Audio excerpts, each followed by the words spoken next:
The dust settled on Adelaide's face like a second skin, a fine, red shroud she wore from dawn till dusk. The sun was a hammer blow overhead, relentless and unforgiving on the dry, cracked earth. She moved like a ghost under the foreman's watchful, cruel eye, her hands raw, her back a landscape of perpetual ache. Each day was a mirror of the last, the same sun, the same dust, the same gnawing emptiness that had hollowed her out years ago, when she'd been left here, a child promised away for a debt she didn't understand. Servitude wasn't just labor. It was the slow erosion of the soul, a silent scream trapped behind impassive eyes. She remembered laughter once, the scent of blooming lilacs, a mother's gentle touch. Now, only the metallic taste of fear and the rasp of dry air filled her senses. Her crisis wasn't a single event, but the crushing weight of perpetuity. The thought of another 10 years, another 20, fading into the sun-baked despair, was a terror that tightened its icy grip around her heart each night. She was young, barely past girlhood, but felt ancient, worn down by the relentless tide of others' indifference and cruelty. The stakes were simple: survival versus utter disappearance, not just of her body, but of the last ember of who she might have been. Despair was her constant companion, a heavy cloak wrapped around her. Fear was the sharp edge always pressed against her throat. One sweltering afternoon, a shadow fell across the dust motes dancing in the brutal light. Not the familiar shadow of the foreman, but something different. A man on horseback, silhouetted against the glare, his face obscured by the wide brim of his hat. He was a stranger, an outlier in this isolated expanse, his presence a ripple on the stagnant pool of their existence. Whispers followed him, a rancher from the edges, quiet, kept to himself, rumored to be as hard and unforgiving as the land he worked. Elias Thorne. She watched him from under the brim of her own worn hat, a flicker of something she couldn't name stirring within the deep well of her apathy. Curiosity, or perhaps the faint, almost imperceptible tremor of a forgotten hope, fragile as a spider's silk thread. He spoke to the foreman, their voices low, rough-edged. Adelaide couldn't make out the words, only the tension in the air, the foreman's uncharacteristic deference mixed with suspicion. Then the foreman gestured towards her. Her blood ran cold. Had she done something wrong? Was this new punishment? She braced herself, her hands instinctively clenching into fists, though she knew resistance was futile. The stranger's gaze, even from a distance, felt steady, unreadable. It wasn't the leering appraisal she was used to, nor the dismissive glare. It was simply observation, as if she were a part of the landscape he was assessing. When he finally dismounted and approached her, the earth seemed to hold its breath. He was tall, spare, weathered, his eyes the color of a distant storm cloud. There was a quiet strength about him, a stillness that was more unnerving than outright aggression. He didn't smile, didn't offer empty pleasantries. He just looked at her, taking in the dirt, the weariness etched deep around her young eyes, the way she held herself, ready to flinch. His voice, when he spoke, was low and gravelly, like stones shifting in a dry creek bed. The foreman says you're skilled. Hard worker, it wasn't a question. She nodded, mute, her throat tight. He paused, then added, unexpected. He says you got no family, nowhere to go. Another nod. The air hung heavy between them, thick with unspoken histories. I need help on my place, he said, his gaze steady. It's hard work, isolated, but it's different. The word resonated in the hollow space inside her. He offered no grand promises, no sugary lies, just a stark, uncertain different. He mentioned payment, proper wages, things she'd only ever heard rumored in whispers of a world far away. It felt unreal, a mirage shimmering in the heat haze. Fear warred with a desperate, illogical urge to say yes. The foreman's presence loomed, a tangible weight of her current chains. Then Elias said, the choice is yours. The words hung in the air, alien and startling. A choice. She hadn't had a choice in anything for as long as she could remember. She looked at him, at the quiet intensity in his eyes, at the vast, empty horizon behind him, and a fragile, terrified hope bloomed in the dust of her heart. She swallowed hard, finding her voice, a rusty sound.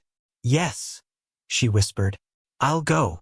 The journey to Elias Thorne's ranch was a silent passage across an ocean of land.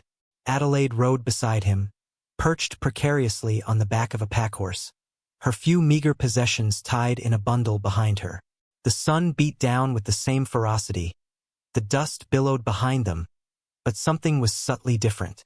The air felt less heavy, the silence less oppressive. Elias rode with a quiet competence, his eyes scanning the horizon, attuned to the subtle shifts in the landscape, the distant signs of weather. He didn't try to make conversation, didn't ask about her past, didn't offer platitudes about her future. For that, she was profoundly grateful. Talking felt like peeling back layers of scarred skin. His silence was a balm, a permission to simply exist without scrutiny. His ranch was a collection of weathered wooden buildings huddled against the vastness. A small, sturdy cabin, a barn, corrals, a windmill that groaned faintly in the breeze. It was austere, functional, reflecting the man himself. It wasn't grand, but it was clean, orderly, a stark contrast to the disarray and neglect she had known. Inside the cabin, it was Spartan but cared for. A clean cot in a small room was hers. For the first time in years, she slept on a mattress that wasn't straw-filled and crawling, under blankets that smelled of sun and clean linen. It was a small detail, yet it felt like an unimaginable luxury, a quiet declaration of dignity she hadn't realized had been stolen. Life on the ranch settled into a rhythm dictated by the sun and the needs of the livestock. Elias was a man of few words, but his actions spoke volumes. He worked from before dawn until after dusk, his movements efficient, deliberate. He expected the same effort, the same quiet dedication, but there was no yelling, no threats, no casual cruelty. He taught her tasks she had never known: how to mend fences, how to recognize ailing cattle, how to track signs on the ground. He showed her patiently, once, sometimes twice, then let her try. If she failed, he didn't rebuke her, simply showed her again or guided her hands with a brief, impersonal touch that nonetheless made her skin prickle with unfamiliar sensation. Adelaide, initially wary, watched him constantly. She looked for the hidden meanness, the inevitable betrayal she had come to expect from every authority figure. But it never came. He was simply fair. Hard, yes, the work was backbreaking, but fair. He ate his meals in silence, often reading a worn book by the light of the lamp. He paid her wages exactly as promised, laying the coins out on the table, acknowledging them with a curt nod. She began to understand his silence wasn't indifference, but reserve. His stoicism wasn't a lack of feeling, but a carefully constructed shield.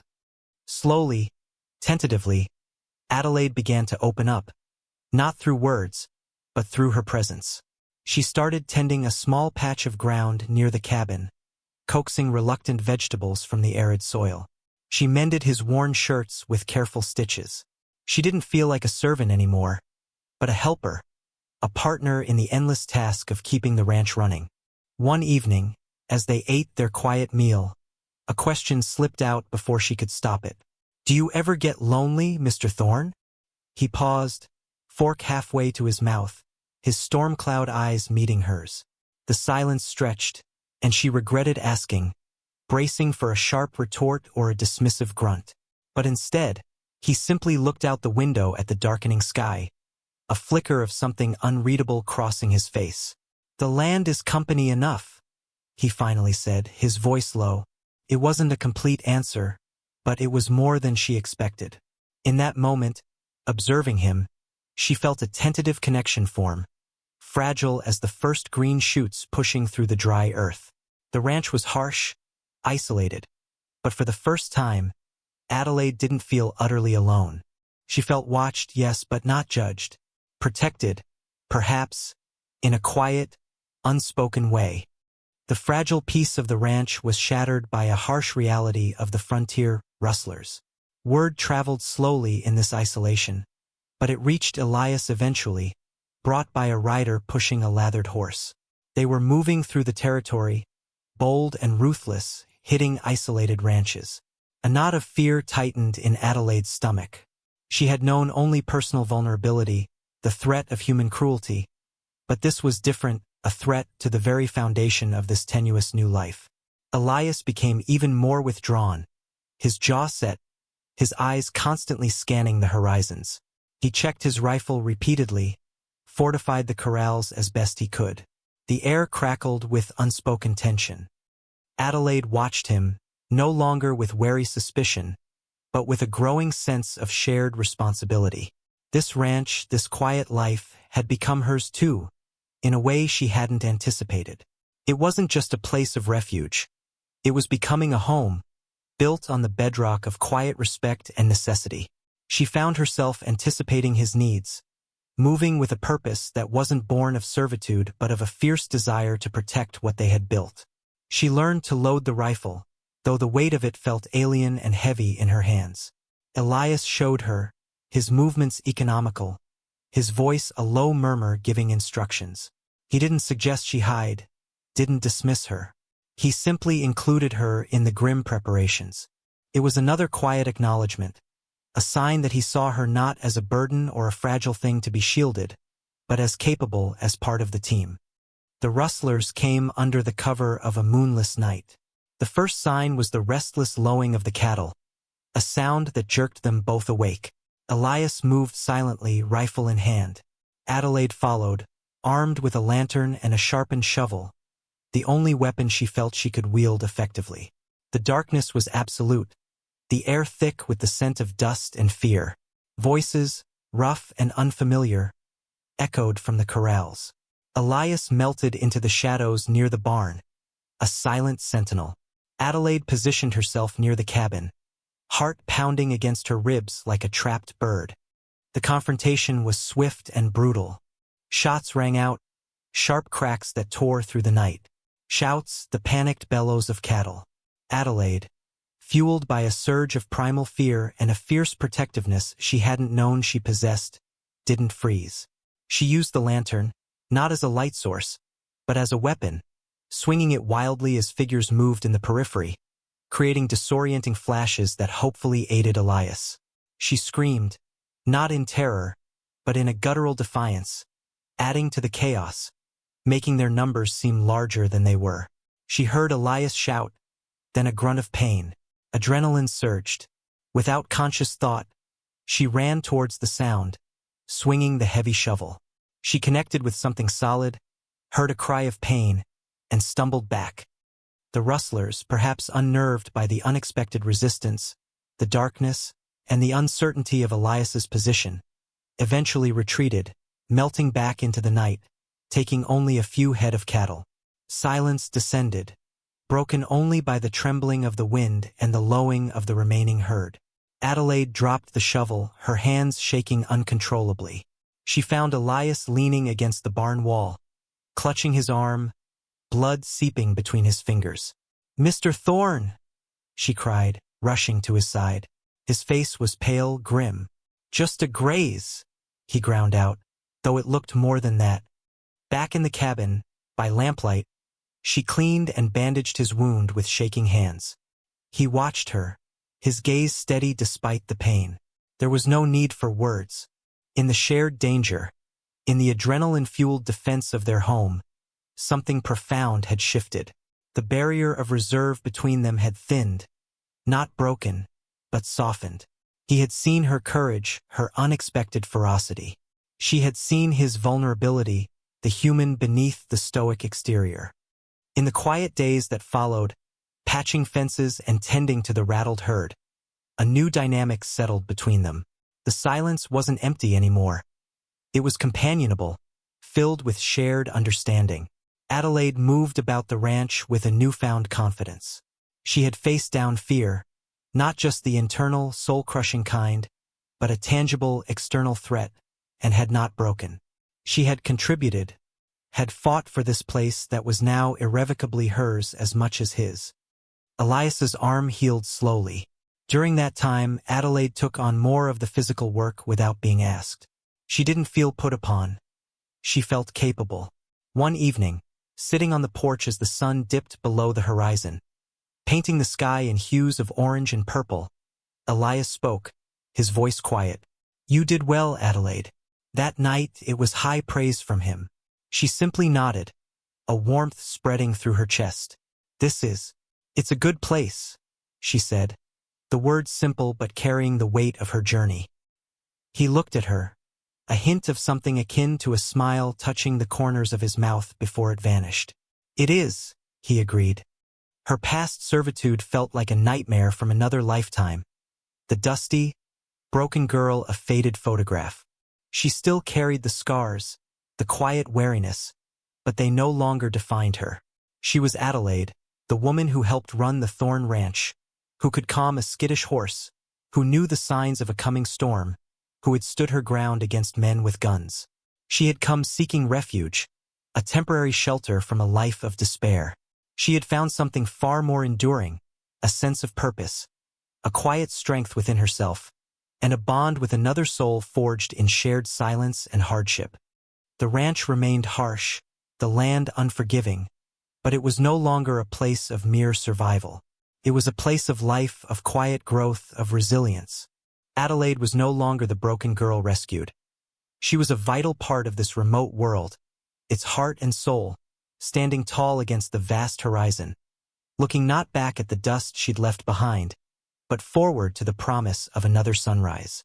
The silence between her and Elias was no longer the silence of two solitary figures, but the quiet understanding of two partners, weathering the storms together, building a future one quiet, deliberate day at a time.